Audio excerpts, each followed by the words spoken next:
desse calorão e das frutas. Eu vou me sentar aqui. Estou recebendo hoje a Ana, que é nutricionista, e nesses dias quentes, eu tenho certeza, eu sinto, e eu acho que o nosso público também, né, a necessidade de consumir comidas mais leves, e uma alternativa é investir nas frutas, nas verduras, nos legumes e, como a Grace falou, se hidratar bem. Agora, se você está com dificuldade de cuidar da alimentação nesses dias de calor intenso, a Ana Ribeiro, que é nutricionista, chegou aqui para nos ajudar. Boa tarde, seja bem-vinda ao Ver Mais, Ana. Muito obrigada, Sheila. Boa tarde, eu agradeço o convite e a preocupação de vocês em esclarecer esse assunto que é tão importante. Agora, Ana, é do nosso organismo essa necessidade de consumir, assim, alimentos mais leves mesmo, que muitas vezes a gente, não tá com vontade de comer carne, feijão, arroz, né? Você quer algo mais leve. Isso. Bom, o nosso corpo, ele é formado por aproximadamente 70% de água, né? Então, nesses dias mais quentes, a gente acaba, para manter a nossa temperatura corporal dentro do ideal, perdendo essa água como forma de troca de calor. Então é por isso que a sede aumenta, que o desejo por alimentos frescos aumentam. Então a gente observa, eu atendo em consultório, né? Então a gente observa mesmo no consultório os pacientes que não gostam desse tipo de alimento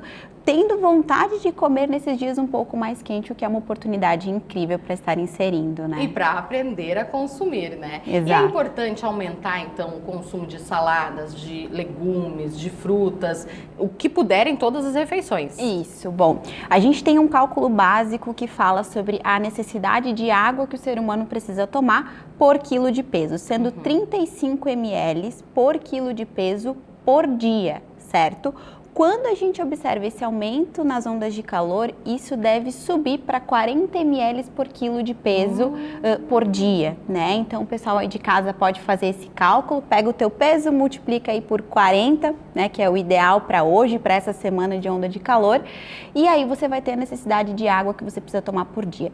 Desse valor, até 10% a gente consegue abater das frutas. Então aqui a gente tem, né, algumas frutas com um teor bastante grande de água, melancia cerca de 90% é água, abacaxi 85%, a água de coco não substitui a água normal, que isso fique claro, né, mas ela é rica em potássio, rica em micronutrientes que hidratam esse corpo também, e aí a gente também tem os suquinhos. Ô Ana, então, deixa eu fazer a seguinte pergunta, nesse consumo diário que a gente tem que ter, né, vou pedir para Ana levantar aqui também, gente, de água para se hidratar, vale então investir? A gente pode contar, digamos assim, o suco, a fruta também? Dá para entrar nesse cálculo aí se a pessoa não consegue tomar tudo de água? Sim.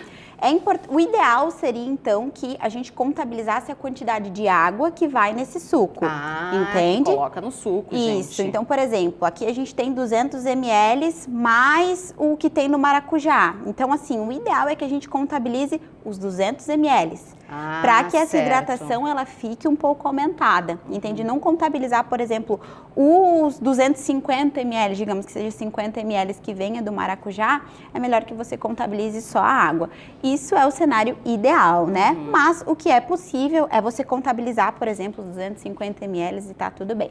E é claro, priorizar as frutas com mais água. Então, melancia, abacaxi são excelentes opções mesmo. Vou comentar com o nosso público que aqui a gente tem suco de maracujá, aqui a gente tem de limão e aqui de kiwi. E dá para investir, assim, fazer suco com várias frutas, né, também. Isso, dá para fazer os mix de frutas, né? Lembrando que nesse momento é sempre importante priorizar essas frutas com mais água e evitar, então, quando a gente pensa nesse suco de limão, né? Ficaria perfeito com uma caipirinha, mas como a gente viu anteriormente, vale ressaltar que o álcool, ele mais desidrata do que hidrata, né? Então, a gente tem que lembrar, quando consome um pouquinho mais de álcool, vai mais no banheiro fazer xixi. Isso por quê? Porque está desidratando e não porque está hidratando, tá? E uma outra coisa que vale lembrar aqui é que água e suco entra. Chá não é ideal, porque chá aumenta a diurese, então aumenta a filtração renal, que vai fazer com que você faça mais xixi. Isso pode favorecer uma desidratação caso o consumo de água não esteja adequado. Então, o chá é importante pisar um pouquinho no freio nesses momentos. É difícil o paciente que vai tomar, ou a pessoa que vai tomar, né, porque é quente, né? Mas chá gelado também é melhor evitar. Às vezes as pessoas consomem.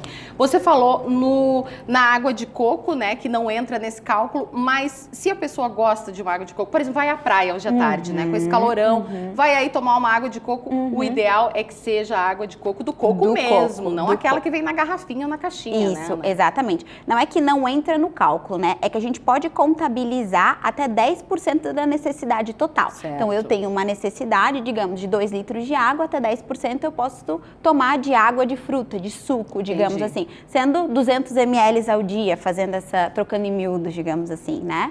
E aquela garrafinha de água tem que ser companheira diária, né? Com certeza. Não tem outra forma de a gente desenvolver o hábito, né? Eu brinco que água é hábito, hidratação é hábito, né?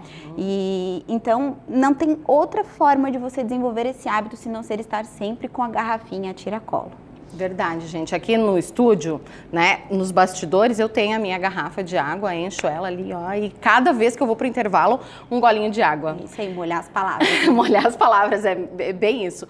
Ana, se alguém ficou com alguma dúvida, quiser aí te fazer, tem o teu Instagram, né? Tem. Inclusive, hoje, às 6 horas, eu vou estar fazendo uma postagem sobre frutas que hidratam. Frutas da época, é bem importante também a gente priorizar isso, pensando em custo-benefício, e a natureza, ela é perfeita. Então, por exemplo, a melancia é uma fruta da época nesse momento, então por isso que ela também está mais disponível e ela tem um teor de água bastante grande, né? Então eu tenho um Instituto de Nutrição e vai ser nesse Instagram que eu vou estar postando esse material, @RibeiroInstituto. Só postar lá. Tá certo. Muito obrigada pela contribuição aí e por esclarecer muitas dúvidas da gente. Eu que agradeço. Até mais. Até. Gente, agora